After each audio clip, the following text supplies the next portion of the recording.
Selamat datang di Oyon Tirta, program podcast resmi Pengadilan Negeri Tanah Grogot. Perkenalkan, nama saya Romi Hardika, hakim di Pengadilan Negeri Tanah Grogot yang hadir sebagai pemandu acara. Di episode perdana ini, pertama-tama saya akan menjelaskan apa yang dimaksud dengan Oyon Tirta. Jadi secara harfiah, Oyon berasal dari bahasa Pasir, tempat kami sedang berdinas sekarang, yang memiliki arti suara atau bunyi. Sedangkan Tirta adalah salah satu panca berata hakim yang berarti jujur.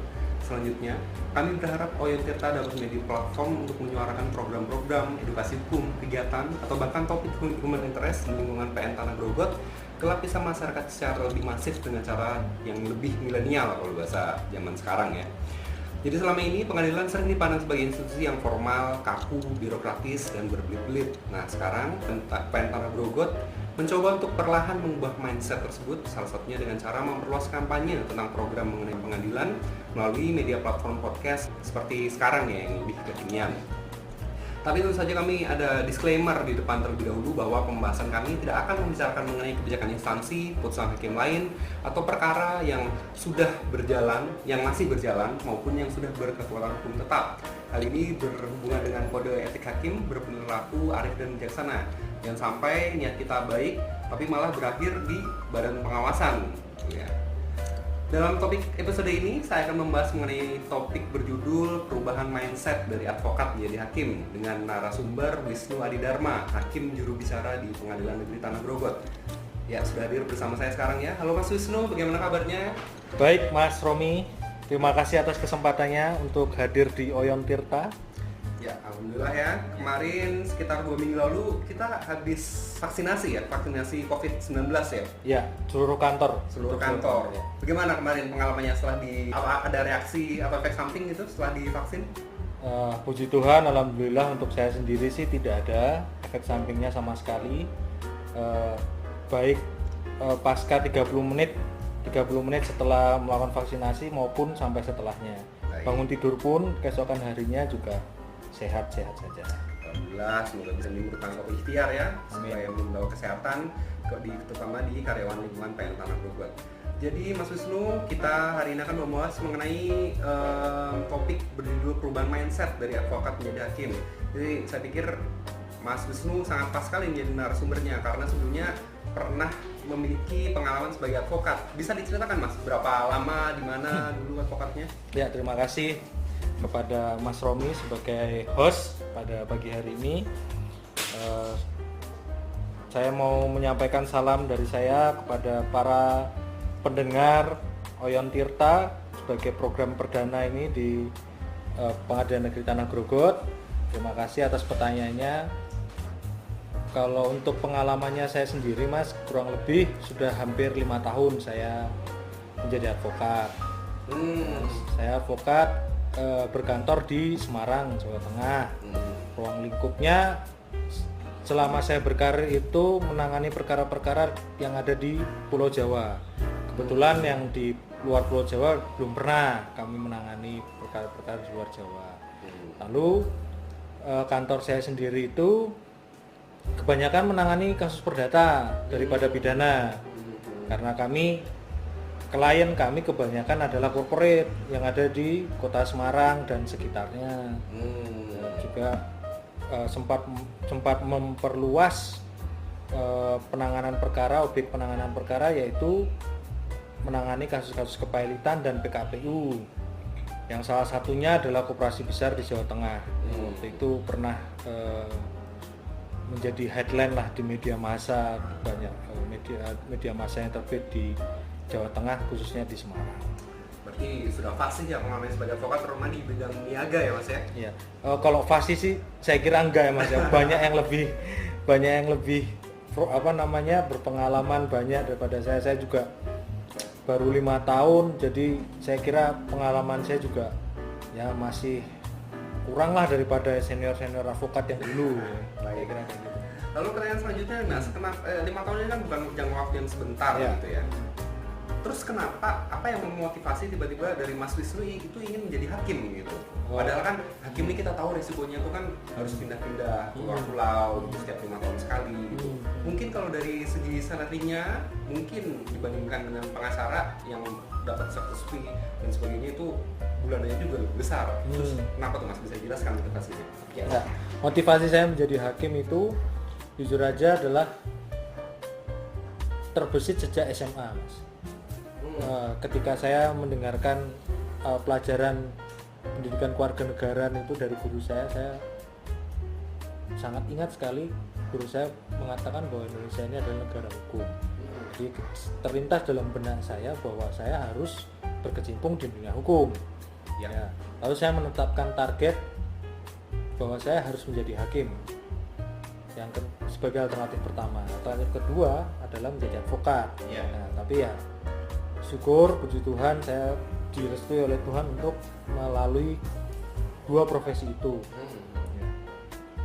Motivasi yang kedua, saya ketika menjadi pengacara melihat bahwa hakim itu memegang peranan penting dalam persidangan. Ya, selain sebagai pengatur kelancaran sidang, hakim juga sebagai pemutus perkaranya. Semua yang diperjuangkan oleh hakim, yang diperjuangkan oleh para pihak, pengacara maupun jaksa atau pengacara lawan pengacara, yang menentukan itu perkaranya adalah hakim. Jadi saya melihat bahwa hakim mempunyai kedudukan yang vital di dalam menegakkan suatu keadilan. Jadi disitulah saya mulai termotivasi untuk menjadi hakim, lebih termotivasi lagi untuk menjadi hakim. Oh, gitu ya. Baik, ini apalagi kalau kita bicara dalam sistem hukum di Indonesia kan penegak hukum mulai dari polisi, kejaksaan, pengacara maupun hakim itu merupakan suatu sistem yang terpadu ya. Jadi tidak ada yang sebenarnya yang lebih tinggi daripada yang tidak ada. Ya. Ini masalah tupoksi ya. Nah, berarti Mas Wisnu itu masuk ke Mahkamah Agung ini dari tahun berapa? Sejak penerimaan 2017, mulai CPNS 2018 Februari ya. Dan semenjak tahun 2020 ditempatkan sebagai hakim dilantiknya di Pengadilan Negeri Tanah Grogol ya. Iya betul, mulai 27 April 2020 dilantik sebagai hakim. Masih ingat ya tanggalnya? Ya, sangat ingat Mas, karena momen bersejarah. Kalau 27 April berarti bulan depan, bulan April juga kita genap ya 1 tahun ya nanti. Kita first anniversary. Sebagai hakim. Sebagai hakim di Pengadilan Negeri Tanah Grogol. Baik, lalu saya ingin bertanya nih mengenai Mas Wisnu kan ini sudah punya background sebagai praktisi lah ya, sebagai advokat gitu. Kalau dibandingkan sama teman-teman lain yang mungkin masih fresh graduate gitu, langsung keterima sebagai hakim, atau mungkin sebagai saya sempat bekerja juga tapi tidak ada hubungannya dengan bidang hukum, sebagai perbankan sama asuransi gitu kan. Itu Mas Wisnu merasa ada nggak keunggulan sebagai praktisi dibandingkan teman-teman yang fresh graduate maupun yang tidak memiliki background di bidang hukum gitu dalam praktek gitu maupun selama pendidikan? Kalau saya dalam posisi saya selalu berpikiran bahwa semua yang diterima jadi hakim kemarin itu adalah orang-orang yang mempunyai kapabilitas yang sama dari segi ilmu pengetahuan itu saya anggap semuanya sama. Tapi karena saya dalam backgroundnya yang terdahulu adalah pengacara, ya tentunya kita menang praktek, menang pengalaman saja, pengalaman di persidangan. Lantas ketika jadi hakim sudah terbiasa dengan suasana persidangan, jadi lebih tidak demam panggung lah istilahnya Mas, lebih familiar dengan suasana persidangan. Udah sering ketemu hakim, udah sering ketemu pihak lawan, udah sering ketemu jaksa, itu udah jadi sudah beradaptasi lah dengan suasana persidangan. Kayak gitu sih. Keunggulannya cuma itu aja. Tapi kalau dari segi keilmuan, saya yakin semuanya sama. Berarti ini moto Pertamina semuanya mulai dari nol lagi. Belajar dari awal lagi ya kan. Baik. Selanjutnya menurut Mas Wisnu mindset apa sih yang membedakan antara hakim dan advokat ketika menangani suatu perkara gitu? Oke. Kalau saya Mas ya, pada intinya kedua profesi ini sih sama. Fungsinya adalah sama, yaitu penegak hukum, ya, berpredikat official nobil. Perbedaannya kalau saya melihat hanya pada tupoksi dan orientasi hasil pekerjaannya. Dalam artian kalau advokat itu orientasinya pada klien, ya harus memandang suatu perkara secara subjektif dari kacamata subjektif. Artinya klien yang berkepentingan itu kita berusaha semaksimal mungkin untuk memenangkan kepentingannya. Ya, kalau saya diajari dulu sama bos saya itu motonya pengacara itu adalah menguatkan yang lemah dan melemahkan yang kuat. Artinya kita harus berpikir meng-create suatu perkara sekreatif mungkin dengan berbagai strategi ya yang tentunya sesuai dengan koridor hukum yang berlaku untuk kepentingan yang terbaik bagi klien. Dalam hal ini adalah memenangkan perkaranya. Kalau hakim memandang suatu perkara harus secara objektif dari kacamata yang objektif. Artinya harus mengadili perkara itu dengan menjunjung tinggi asas imparsialitas. Memandang para pihak itu adalah dalam posisi yang sama kuat ketika mengadili perkaranya. Jadi itu sih Mas pada intinya kalau menurut saya. Pribadi, ya. Jadi intinya bahwa hakim ini memandang perkara secara objektif, tentu saja dengan memperhatikan bukti dari kedua belah pihak yang berperkara. Tapi kalau misalnya advokat itu pasti dia lebih fokus pada untuk memenangkan kliennya. Betul gitu ya. Misalkan dari bukti yang nggak ada kita create menjadi ada, jadi menguatkan posisinya si klien itu kayak gitu sih. Kalau kita hakim kan hanya menerima pembuktian dari para pihak aja kan, dari pihak sebelah kanan dan sebelah kiri gitu aja sih. Baik. Terus Mas Wisnu ini ke depannya targetnya apa nih sebagai hakim ini? Jujur Mas sebagai KMA. Sebagai KMA. Cita-cita harus tinggi mungkin kan ya. Tapi kalau saya jadi KMA itu target nomor 1, target nomor 2 minimal jadi hakim agung ya, tapi yang paling utama adalah selamat tanpa celah sampai waktu menjadi hakim berakhir. Amin. Ya, yang paling penting tuh Mas. Kemudian Mas, saya juga ingin menanyakan mengenai menurut Mas Wisnu, bisa nggak kasih 3 rekomendasi mengenai buku yang wajib dibaca oleh penegak hukum? Penegak hukum ya. Oke. Buku karangan apa buku semua bebas Mas? Bebas ya. Agak literatur. Kalau menurut saya sih semua buku yang berhubungan sama dunia hukum itu penting Mas. Jadi saya sih tidak bisa memilah-milah secara, apalagi buku karangan ya terbitan seseorang itu saya tidak bisa secara pasti untuk menyebutkan harus yang mana gitu. Tapi kalau saya harus memfokuskan itu yang pasti kalau untuk hakim sendiri ya, karena hakim itu disebut sebagai ahli hukum acara, maka ya pasti pegangannya pertama KUHP ya, untuk acara pidananya. Lalu untuk acara perdatanya ada HIRRBG, ada RV, ada Kawah Perdata tentunya. Terus yang lebih untuk melengkapi adalah Perma dan SEMA. Kalau karangan seseorang itu menurut saya kalau hukum acara pidana dan perdata tentu karangannya Yaya Harahap. Mantan hakim agung juga ya. Mantan hakim agung juga.